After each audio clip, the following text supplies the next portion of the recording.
ಇವಾಗ ನೋಡೋಣ ನಿಮ್ಮ ಎಕ್ಸ್ ಪರ್ಸನ್ಗೋಸ್ಕರ ನೀವು ವೇಟ್ ಮಾಡಬೇಕಾ ಅಥವಾ ಮೂವ್ ಆನ್ ಆಗಬೇಕಾ ಅಂತ. So let's begin.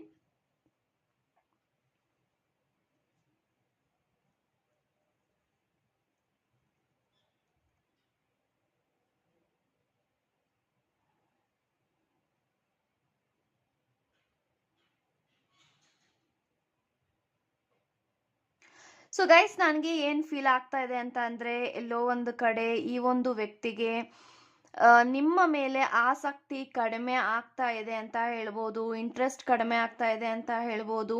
ಆ್ಯಂಡ್ ಎಲ್ಲೋ ಒಂದು ಕಡೆ ಈ ಒಂದು ವ್ಯಕ್ತಿ ನಿಮ್ಮ ಲೈಫಲ್ಲಿ ಬರೋದಕ್ಕೆ ಹಿಂದೆ ಮುಂದೆ ನೋಡ್ತಾ ಇದ್ದಾರೆ ಅಂತ ನಾನು ಹೇಳ್ತೀನಿ. ನಿಮ್ಮ ಎಕ್ಸ್ ಪರ್ಸನು ಐ ಥಿಂಕ್ ನೀವಿಬ್ರು ಹತ್ರನೇ ಇದ್ರ, ಅಂದರೆ ಒಂದೇ ಏರಿಯಾದಲ್ಲಿ ಇರ್ಬೋದು, ಒಂದೇ ಕಡೆ ವರ್ಕ್ ಮಾಡುವಂತಹ ಆಫೀಸಲ್ಲಿ ಒಟ್ಟಿಗೆ ಇರ್ಬೋದು, ಅಥವಾ ಸಮ್ವೇರ್ ಎಲ್ಸ್ ನೀವು ದೂರ ಏನಿಲ್ಲ. ಐ ಥಿಂಕ್ ನೀವು ಹತ್ರನೇ ಇದ್ದೀರಾ. ಬಟ್ ಹತ್ರ ಇದ್ರೂ ಕೂಡ ಈ ಒಂದು ವ್ಯಕ್ತಿ ನಿಮ್ಮನ್ನ ನೋಡ್ತಾ ಇದ್ರೂ ಕೂಡ ನಿಮ್ಮ ಜೊತೆಗೆ ಇರಬೇಕಂತ ಸದ್ಯಕ್ಕೆ ಅಂತೂ ಫೀಲ್ ಆಗ್ತಾ ಇಲ್ಲ ಆ ಒಂದು ವ್ಯಕ್ತಿಗೆ ಅಂತಲೇ ನಾನು ಹೇಳ್ತೀನಿ.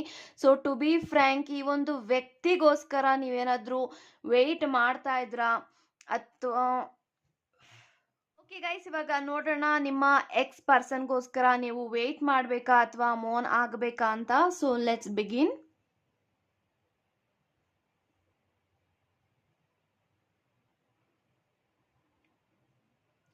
ಸೊ ಗೈಸ್, ನನಗೆ ಏನು ಇಂಟೆನ್ಷನ್ ಬರ್ತಾ ಇದೆ ಅಂದರೆ, ಫಸ್ಟ್ಲಿ ನೀವೇನಾದರೂ ಈ ಒಂದು ವ್ಯಕ್ತಿಗೋಸ್ಕರ ವೆಯ್ಟ್ ಮಾಡ್ತಾ ಇದ್ರೆ ಖಂಡಿತ ವೆಯ್ಟ್ ಮಾಡಿನೇ ಅಂತಲೇ ನಾನು ಹೇಳ್ತೀನಿ. ಯಾಕೆ ಅಂತ ಅಂದರೆ, ಎಲ್ಲೋ ಒಂದು ಕಡೆ ರಿಕನ್ಸಿಲೇಷನ್ ತುಂಬ ಹತ್ತಿರನೇ ನಿಮ್ಮಿಬ್ಬರ ಮಧ್ಯ ನಡೀತಾ ಇದೆ ಅನ್ನೋ ಒಂದು ಸ್ಟ್ರಾಂಗ್ ಇಂಟೆನ್ಷನ್ ಫೀಲಿಂಗ್ಸ್ ನನಗೆ ಬರ್ತಾ ಇದೆ. ಐ ಥಿಂಕ್ ನೀವು ರಿಕನ್ಸಿಲೇಷನ್ ಆಗೋದಕ್ಕೆ, ರಿಯೂನಿಯನ್ ಆಗೋದಕ್ಕೆ ನೀವೇನು ಮ್ಯಾನಿಫೆಸ್ಟೇಷನ್ ಮಾಡ್ತಾ ಇದ್ದೀರಾ, ಲಾ ಆಫ್ ಅಟ್ರಾಕ್ಷನ್ನ ಯೂಸ್ ಮಾಡ್ತಾ ಇದ್ದೀರಾ, ಆ್ಯಕ್ಚುಲಿ ಅದು ಇವಾಗ ನಿಮಗೆ ವರ್ಕ್ ಆಗೋದಕ್ಕೆ ಸ್ಟಾರ್ಟ್ ಆಗ್ತಾ ಇದೆ ಅಂತ ಹೇಳ್ಬೋದು. ಸೊ ಎಲ್ಲೋ ಒಂದು ಕಡೆ ನೀವಿಬ್ಬರ ಒಂದು ಮೀಟಿಂಗ್ ಆಗಿರ್ಬೋದು, ಕಮ್ಯುನಿಕೇಷನ್ ಆಗಿರ್ಬೋದು, ಸೊ ತುಂಬ ಬೇಗನೆ ನಿಮ್ಮಿಬ್ಬರ ಮಧ್ಯ ನಡೀತಾ ಇದೆ. ರಿಯೂನಿಯನ್ ತುಂಬ ಹತ್ತಿರನೇ ಇದೆ, ರಿಯೂನಿಯನ್ ಆಗ್ತಾ ಇದೆ ನಿಮ್ಮಿಬ್ಬರ ಮಧ್ಯ, ರಿಕನ್ಸಿಲೇಷನ್ ಆಗ್ತಾ ಇದೆ ನಿಮ್ಮಿಬ್ಬರ ಮಧ್ಯ.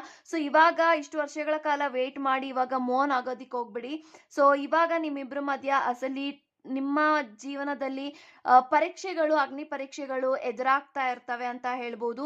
ಯಾಕೆಂತ ಅಂದರೆ, ಎಲ್ಲೋ ಒಂದು ಕಡೆ ನಿಮ್ಮ ಸುತ್ತಮುತ್ತ ಇರುವಂತಹ ಫೇಕ್ ವ್ಯಕ್ತಿಗಳಿಂದ ಸ್ವಲ್ಪ ಮಟ್ಟಿಗೆ ದೂರ ಇರಬೇಕಾಗತ್ತೆ. ಸೊ ಈ ಒಂದು ವ್ಯಕ್ತಿನೂ ಕೂಡ ನಿಮ್ಮ ಬಗ್ಗೆ ಯೋಚನೆ ಮಾಡ್ತಾ ಇದ್ದಾರೆ, ಥಿಂಕ್ ಮಾಡ್ತಾ ಇದ್ದಾರೆ. ಸೊ ಯಾವ ಒಂದು ದಾರಿನಲ್ಲಿ ಹೋದರೆ ನನ್ನ ವ್ಯಕ್ತಿನ ನಾನು ಪಡ್ಕೊಳ್ಬೋದು, ಸೊ ಹೇಗೆ ಕಾಂಟ್ಯಾಕ್ಟ್ ಮಾಡೋದು, ಹೇಗೆ ಕಮ್ಯುನಿಕೇಷನ್ ಮಾಡೋದು, ಯಾರ್ದಾದ್ರೂ ಸಹಾಯನ ನಾನು ತಗೊಳ್ಬೇಕಾ, ಸೊ ಸಹಾಯ ತಗೊಂಡ್ರೆ ಯಾರ ಒಂದು ಸಹಾಯವನ್ನು ತಗೊಳ್ಳಬಹುದು ಅನ್ನೋ ಒಂದು ಇಂಟೆನ್ಷನಲ್ಲಿ ನನಗೆ ಫೀಲ್ ಬರ್ತಾ ಇದೆ. So I think this person needs you back ಅಂತ ನಾನು ಹೇಳ್ತೀನಿ. ಇಷ್ಟು ವರ್ಷಗಳ ಕಾಲ ನೀವು ತುಂಬಾನೇ ಈ ಒಂದು ವ್ಯಕ್ತಿಗೋಸ್ಕರ ಸ್ಯಾಕ್ರಿಫೈಸ್ ಮಾಡಿದ್ರ, ಸ್ಟ್ರಗಲ್ ಮಾಡಿದ್ರ, ಅವ್ರು ಏನೇ ಹೇಳಿದ್ರು ಕೂಡ ಅವ್ರನ್ನ ನೀವು ಚೇಸ್ ಮಾಡ್ತಾ ಇದ್ರಿ. ಅವಾಗ ಒಂದು ವ್ಯಕ್ತಿ ನಿಮಗೆ ರೆಸ್ಪಾನ್ಸೇ ಮಾಡ್ತಾ ಇರಲಿಲ್ಲ.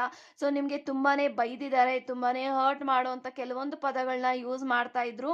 ಬಟ್ ಇವಾಗ ಅದೆಲ್ಲದಕ್ಕೂ ನಿಮ್ಮ ಹತ್ರ ಸಾರಿ ಕೇಳಬೇಕು, ಅಪಾಲಜಿ ಕೇಳಬೇಕು. ಸೊ ಯಾಕೆ ಅಂತಂದರೆ, ನಿಮ್ಮ ಜೊತೆಗೆ ತುಂಬಾನೇ ಕೀಳಾಗಿ ನಡ್ಕೊಂಡಿದ್ದಾರೆ, ಕೆಲವೊಂದು ಸತಿ ತುಂಬಾನೇ ರೂಡಾಗಿ ನಡ್ಕೊಂಡಿದ್ದಾರೆ. ಆ ಒಂದು ರೂಡ್ನೆಸ್ಗೆ ಎಲ್ಲದಕ್ಕೂ ಕೂಡ ಇವಾಗ ಯೋಚನೆ ಮಾಡ್ತಾ ಇದ್ದಾಗ ಅವ್ರ ಮೇಲೆ ಅವ್ರಿಗೆ ಕೆಲವೊಂದು ಸತಿ ಅಸಹ್ಯ ಬರುತ್ತೆ. ಇಷ್ಟೆಲ್ಲ ನಾನು ಆ ಒಂದು ವ್ಯಕ್ತಿಗೆ ಮಾಡಬೇಕಾಗಿತ್ತು. ಯಾಕಂತಂದ್ರೆ ಎಲ್ಲೋ ಒಂದು ಕಡೆ ನಿಮ್ಮಿಬ್ಬರ ಮಧ್ಯೆ ಏಜ್ ಗ್ಯಾಪ್ ಇದೆ. ಸೊ ಎಲ್ಲೋ ಒಂದು ಕಡೆ ನೀವು ಅವ್ರಿಗಿಂತ ತುಂಬ ಚಿಕ್ಕ ಏಜ್ ಅವರು ಅಂತ ಹೇಳ್ಬೋದು, ತುಂಬ ಯಂಗ್ ಇದ್ದೀರಾ. ಅವರು ತುಂಬಾನೇ ನಿಮ್ಗಿಂತ ದೊಡ್ಡವರು ಇರೋದ್ರಿಂದ ಅವರು ಮೆಚೂರ್ ಆಗಿ ಯೋಚನೆ ಮಾಡ್ಬೋದಾಗಿತ್ತು. ಬಟ್ ಅವರು ಮೆಚೂರ್ ಆಗಿ ಅವರು ಯೋಚನೆನೇ ಮಾಡಿರಲಿಲ್ಲ.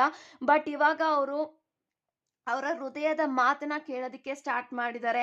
ಅವರ ಹೃದಯ ಹೇಳ್ತಾ ಇದೆ, ಸೊ ನೀನು ಇಷ್ಟು ದಿನಗಳ ಕಾಲ ಏನು ಮಾಡ್ತಾ ಬಂದಿದ್ಯಾ, ಅದು ನಿನ್ನ ಸ್ವಾರ್ಥಕ್ಕೆ ನೀನು ಮಾಡಿದ್ಯಾ. ಸೊ ನೀನು ಯಾವುದೇ ಕಾರಣಕ್ಕೂ ಆ ಒಂದು ವ್ಯಕ್ತಿಗೆ ನೀನೇನು ಕೊಟ್ಟಿಲ್ಲ ಇನ್ ರಿಟರ್ನ್. ಅವರು ನಿನಗೆ ತುಂಬ ಪ್ರೀತಿ ಕೊಟ್ಟಿದ್ದಾರೆ. ಯಾರು ಕೂಡ ಪ್ರೀತಿನ ಅಷ್ಟು ನಿಷ್ಕಲ್ಮಶವಾಗಿ ಯಾರು ನಿನ್ನ ಜೀವನದಲ್ಲಿ ಕೊಡಲ್ಲ, ಆದ್ರೆ ಆ ಒಂದು ವ್ಯಕ್ತಿ ಕೊಟ್ಟಿದ್ದಾರೆ ಅಂತ ಅವರ ಮನಸಾಕ್ಷಿ ಹೇಳ್ತಾ ಇದೆ. ಸೊ ಇವಾಗ ಅವರ ಮನಸಾಕ್ಷಿನ ಫಾಲೋ ಮಾಡ್ತಾ ಇದ್ದಾರೆ. ಸೊ ಇಷ್ಟು ದಿನಗಳ ಕಾಲ ಬೇರೆಯವ್ರ ಮಾತಿಗೆ ತುಂಬ ಬೇಗ ಇನ್ಫ್ಲುಯೆನ್ಸ್ ಆಗ್ತಾ ಇದ್ರು, ಇತ್ತಾಳೆ ಕಿವಿನ ಮಾಡ್ಕೊಳ್ತಾ ಇದ್ರು. ಯಾರೇನು ಹೇಳ್ತಾರೆ ಆ ಮಾತನ್ನ ಫಾಲೋ ಮಾಡಿ ಅವರ ಮಾತಿಗೆ ತಕ್ಕ ಹಾಗೆ ಕುಣಿತಾ ಇದ್ರು. ಬಟ್ ಇವಾಗ ಅದೆಲ್ಲನೂ ಕೂಡ ತಪ್ಪು ನಾನು ಮಾಡಬಾರ್ದು, ಮತ್ತೆ ಮಿಸ್ಟೇಕ್ಸ್ ನಾನು ಮಾಡಕ್ಕೆ ಹೋಗ್ಬಾರ್ದು. ಈಗ ಆಲ್ರೆಡಿ ತುಂಬಾನೇ ಮಿಸ್ಟೇಕ್ಸ್ ಮಾಡಿದ್ದೀನಿ, ಆ ಒಂದು ಮಿಸ್ಟೇಕ್ಸ್ಗೆ ಯಾವತ್ತಿಗೂ ಕ್ಷಮೆ ಇಲ್ಲ ಅನ್ನೋದು ಅವ್ರಿಗೆ ಗೊತ್ತಿದೆ. ಬಟ್ ಮತ್ತೆ ತಪ್ಪು ಮೇಲೆ ತಪ್ಪು ಮಾಡೋದಾದ್ರೆ ಖಂಡಿತ ದೇವರು ಕೂಡ ಕ್ಷಮಿಸಲ್ಲ ಅನ್ನೋದು ಆ ಒಂದು ವ್ಯಕ್ತಿಗೆ ರಿಯಲೈಸೇಷನ್ ಆಗ್ತಾ ಇದೆ. ಅವರ ಕಣ್ಮುಂದೆನೆ ಗೊತ್ತಾಗ್ತಾ ಇದೆ ಯಾವುದು ಸರಿ ಯಾವುದು ತಪ್ಪು, ಇಷ್ಟು ವರ್ಷಗಳ ಕಾಲ ನಾನು ಏನು ಮಾಡೀನಿ, ಇನ್ಮೇಲೆ ನಾನು ಏನು ಮಾಡಬೇಕು, ಯಾರ ಮಾತಿಗೆ ನಾನು ಸ್ಟ್ಯಾಂಡ್ ತಗೊಳ್ಬೇಕು, ನನ್ನ ಮಾತಿಗೆ ನಾನು ಸ್ಟ್ಯಾಂಡ್ ತಗೊಳ್ಬೇಕಾ, ಅಥವಾ ಬೇರೆ ಯಾರಿಗೋಸ್ಕರನೋ ಮೆಚ್ಚಿಸೋಕ್ಕೋಸ್ಕರ ನಾನು ಸ್ಟ್ಯಾಂಡ್ ತಗೊಳ್ಬೇಕಾ. ಸೊ ಇಷ್ಟು ವರ್ಷಗಳ ಕಾಲ ಅವರು ಸುತ್ತಮುತ್ತ ಇರುವಂಥ ವ್ಯಕ್ತಿಗಳಿಗೆ ತುಂಬಾನೇ ಬೆಲೆ ಕೊಟ್ಟಿದ್ದಾರೆ. ಅವ್ರು ಏನೇ ಹೇಳಿದ್ರು ಅದನ್ನ ಅದೇ ನಿಜ ಅಂತ ನಂಬ್ತಾ ಇದ್ರು. ಬಟ್ ಇವಾಗ ಫಾರ್ ದ ಫಸ್ಟ್ ಟೈಮ್ ಅವರ ಮಾತುಗಳಿಗೆ ವಿರುದ್ಧವಾಗಿ ಈ ಒಂದು ವ್ಯಕ್ತಿ ಹೋಗ್ತಾ ಇದ್ದಾರೆ. ಸೊ ಅವ್ರಿಗೆ ತುಂಬಾ ಚೆನ್ನಾಗಿ ಗೊತ್ತಿದೆ, ಇವಾಗ ನಿಮ್ಮ ಜೊತೆಗೆ ಅವರು ಬಂದ್ರೆ ಅವ್ರು ಯಾರು ಕೂಡ ಇನ್ನು ಮುಂದೆ ನಿಮ್ಮ ವ್ಯಕ್ತಿನ ಮಾತಾಡ್ಸೋದಿಲ್ಲ, ಅವರೆಲ್ಲಾನು ಕೂಡ ಎದುರಾಕೊಂಡೇ ನಿಮ್ಮ ಜೀವನದಲ್ಲಿ ಬರಬೇಕು ಅನ್ನೋದು ನಿಮ್ಮ ವ್ಯಕ್ತಿಗೆ ಗೊತ್ತಿದೆ. ಬಟ್ ಅದನ್ನೇ ಅವರು ಮಾಡ್ತಾರೆ ಅಂತ ನಾನು ಹೇಳ್ತೀನಿ.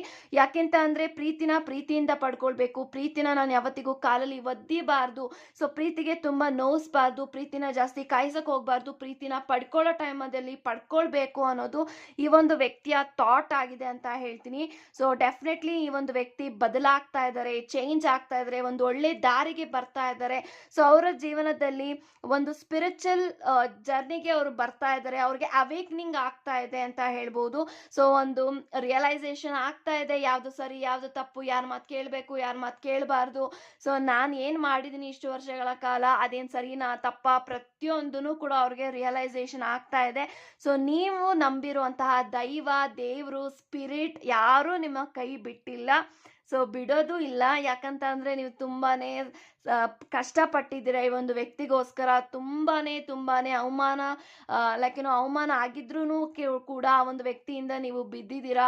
ಆ ಒಂದು ವ್ಯಕ್ತಿಗೋಸ್ಕರ ಇವತ್ತಿಗೂ ಕೂಡ ವೆಯ್ಟ್ ಮಾಡ್ತಾ ಇದ್ದೀರಾ. ನಿಮ್ಮ ಸುತ್ತಮುತ್ತ ತುಂಬಾನೇ ಆಪ್ಷನ್ಸ್ ಇದೆ, ಬಟ್ ಅದು ಯಾವುದು ಬೇಡ ಅಂತ ಹೇಳಿ ಒಂದು ವ್ಯಕ್ತಿನೇ ಬೇಕು ಅಂತ ಪಟ್ಟು ಹಿಡಿದು ಕೂತಿದ್ದೀರಾ. ಸೊ ಡೆಫಿನೆಟ್ಲಿ ನಿಮ್ಮ ಎಲ್ಲಾ ಒಂದು ಆಸೆ ಈಡೇರ್ತಾ ಇದೆ. ಈ ಒಂದು ವ್ಯಕ್ತಿನೂ ಕೂಡ ಆಸೆನೂ ಕೂಡ ನಿಮ್ಮ ಜೊತೆಗೆ ಬದುಕಬೇಕು ಅನ್ನೋದು ಆಗಿರೋದ್ರಿಂದ ಡೆಫಿನೆಟ್ಲಿ ಮುಂದೆ ಬರುವಂತ ದಿನಗಳಲ್ಲಿ this person will contact you ಅಂತ ಹೇಳ್ಬೋದು. ಸೊ ನಿಮ್ಮ ಫ್ರೆಂಡ್ ಸಹಾಯದಿಂದನೋ ಅಥವಾ ಅವ್ರಿಗೆ ಹತ್ತಿರದ ಪರಿಚಯ ವ್ಯಕ್ತಿಗಳಿಂದ ನಿಮ್ಮನ್ನ ಕಾಂಟ್ಯಾಕ್ಟ್ ಮಾಡುವಂತ ಎಲ್ಲಾ ಸಿದ್ಧತೆಗಳು ನಡೀತಾ ಇದೆ.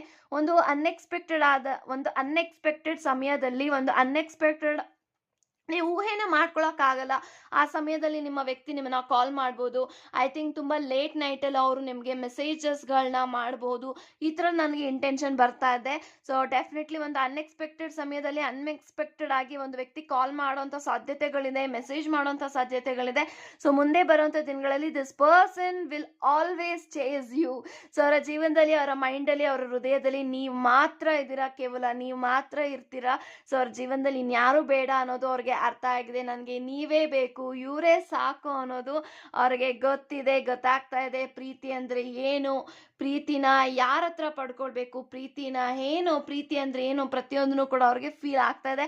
ಸೊ ವಾಟ್ ಈಸ್ ಲವ್ ಅನ್ನೋದಕ್ಕೆ ಅವ್ರಿಗೆ ತುಂಬಾನೇ ಅವ್ರಿಗೆ ಮೀನಿಂಗ್ ಗೊತ್ತಿದೆ ಅಂತ ಹೇಳ್ಬೋದು. ಸೊ ಖಂಡಿತ ವೆಯ್ಟ್ ಮಾಡಿ, ಮೋಹನ್ ಆಗೋದಕ್ಕೆ ಹೋಗ್ಬೇಡಿ. ಇಷ್ಟು ವರ್ಷಗಳ ಕಾಲ ಒಂದು ವ್ಯಕ್ತಿಗೋಸ್ಕರ ಅವ್ರು ಬರ್ಲಿ ಅಂತ ನೀವು ವೆಯ್ಟ್ ಮಾಡ್ತಾ ಇದ್ದೀರಾ.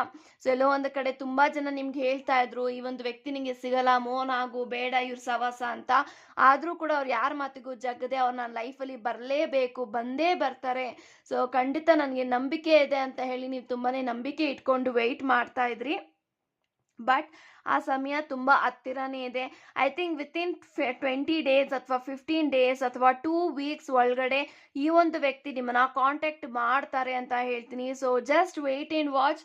ಪಾಸಿಟಿವ್ ತುಂಬಾನೇ ಮುಖ್ಯ ಆಗತ್ತೆ. ಸೊ ನೀವೆಷ್ಟು ಪಾಸಿಟಿವ್ ಆಗಿರ್ತೀರಾ, ಎಷ್ಟು ಕಾಮ್ ಆಗಿರ್ತೀರಾ, ಎಷ್ಟು ಯೋಚನೆ ಮಾಡೋದು ಕಡಿಮೆ ಮಾಡ್ತೀರಾ, ಅವಾಗ ನೀವು ಅನ್ಕೊಂಡಿದ್ದು ಸಾಧ್ಯ ಆಗತ್ತೆ. ಯಾಕಂತಂದ್ರೆ ಕೆಲವೊಂದ್ಸತಿ ಓವರ್ ಥಿಂಕ್ ಮಾಡ್ತಾ ತುಂಬಾನೇ ನೆಗೆಟಿವ್ ಇಂಟೆನ್ಷನ್ ಬರುತ್ತೆ, ನೆಗೆಟಿವ್ ಥಾಟ್ಸ್ ಬರುತ್ತೆ. ಸೊ ಈ ಥರದೆಲ್ಲ ಯೋಚನೆ ಮಾಡಿದಾಗ ಏನಾಗುತ್ತೆ ಅಂದ್ರೆ ನಿಮ್ಮ ಕನೆಕ್ಷನ್ ಬ್ಲಾಕೇಜ್ ಆಗತ್ತೆ. ಸೊ ಬ್ಲಾಕ್ ಮಾಡ್ಕೊಳ್ಳೋದಕ್ಕಿಂತ, ಬ್ಲಾಕೇಜಸ್ ಆಗೋದಕ್ಕಿಂತ ಎಲ್ಲೋ ಒಂದು ಕಡೆ ಆ ಒಂದು ವ್ಯಕ್ತಿ ನಂಗೆ ಸಿಗ್ತಾರೆ ಅನ್ನೋದು ನಂಗೆ ಕನ್ಫರ್ಮ್ ಆಗಿದ್ದಾಗ ಐ ಥಿಂಕ್ ಅದ್ರ ಬಗ್ಗೆ ಜಾಸ್ತಿ ತಲೆ ಕೆಲ್ಸ್ಕೊಳ್ದೆ ನನ್ನ ಕೆಲಸನ ನಾನು ಮಾಡ್ಕೊಂಡಿದ್ರೆ ಡೆಫಿನೆಟ್ಲಿ ಆ ಒಂದು ವ್ಯಕ್ತಿ ನಮಗೆ ಸಿಗ್ತಾರೆ. ಸೊ ಇದನ್ನೇ ನೀವು ಫಾಲೋ ಮಾಡಿ, ಒಂದು ಮೆಥಡ್ನ ಫಾಲೋ ಮಾಡಿ ಅಂತ ಹೇಳ್ತೀನಿ. ಸೊ ನೀವು ತುಂಬಾ ದೇವರಿಗೆ ಹರಕೆ ಹೊತ್ಕೊಂಡಿದ್ದೀರಾ, ದೇವಸ್ಥಾನಕ್ಕೆ ಹೋಗಿದ್ದೀರಾ, ಪುನಸ್ಕಾರಗಳನ್ನ ಮಾಡಿದ್ದೀರಾ, ಸೊ ಏನೇ ವ್ರತ ಆಗಿರುತ್ತೆ ಎಲ್ಲಾನು ಮಾಡಿ ಮುಗಿಸಿದ್ದೀರಾ ಈ ಒಂದು ವ್ಯಕ್ತಿಗೋಸ್ಕರ. ಸೊ ಅದೆಲ್ಲಾನು ಕೂಡ ಒಂದೊಂದಾಗಿ ಫಲಿಸ್ತಾ ಬರ್ತಾ ಇದೆ. ಸೊ ನೀವು ನಂಬಿರುವಂತಹ ಸ್ಪಿರಿಟ್ ಕೈ ಬಿಟ್ಟಿಲ್ಲ, ಸೊ ಬಿಡೋದು ಇಲ್ಲ. ಯಾಕಂತಂದ್ರೆ ನೀವು ತುಂಬಾನೇ ನಿಷ್ಕಲ್ಮಶವಾಗಿ ಒಂದು ಪ್ರೀತಿಗೋಸ್ಕರ ಫೈಟ್ ಮಾಡ್ತಾನೆ ಬಂದ್ರೆ, it is something like 3 to 4 years ಇಂದ ಈ ಒಂದು ವ್ಯಕ್ತಿಗೋಸ್ಕರ ಸತತವಾಗಿ ಪ್ರಯತ್ನ ಪಡ್ತಾ ಇದ್ರ ಅವ್ರು ನಮ್ಮ ಲೈಫಲ್ಲಿ ಬರ್ಲಿ ಅಂತ. ಸೊ ಆ ಟೈಮ್ ಇಸ್ ಅರೈವ್ಡ್. ಖಂಡಿತ ಆ ಟೈಮ್ ಬಂದಿದೆ. ಸೊ, ಅದನ್ನ ಯಾರು ಕೂಡ ತಪ್ಸೋದಿಕ್ಕೆ ಆಗೋದಿಲ್ಲ. ಸೊ, ಡೆಫಿನೆಟ್ಲಿ ನಿಮ್ಗೆ ಈ ಒಂದು ವ್ಯಕ್ತಿ ಸಿಗ್ತಾರೆ ಅಂತ ಹೇಳ್ತಾ ವೆಯ್ಟ್ ಮಾಡಿ ಅಂತ ನಾನು ಹೇಳ್ತಾ, ಸೊ ಇದಾಗಿತ್ತು ನಿಮ್ಮ ಕ್ಯಾಂಡಲ್ ವ್ಯಾಕ್ಸ್ ರೀಡಿಂಗ್. ಸೊ ಇಷ್ಟ ಆಗಿದ್ರೆ, ರೆಸೊನೇಟ್ ಆಗಿದ್ರೆ ಖಂಡಿತ ಕಮೆಂಟಲ್ಲಿ ಮೆನ್ಷನ್ ಮಾಡೋದನ್ನ ಮಾತ್ರ ಎಂದಿಗೂ ಮರೆಯೋಕೆ ಹೋಗ್ಬೇಡಿ ಅಂತ ಹೇಳ್ತಾ God bless you and take care guys.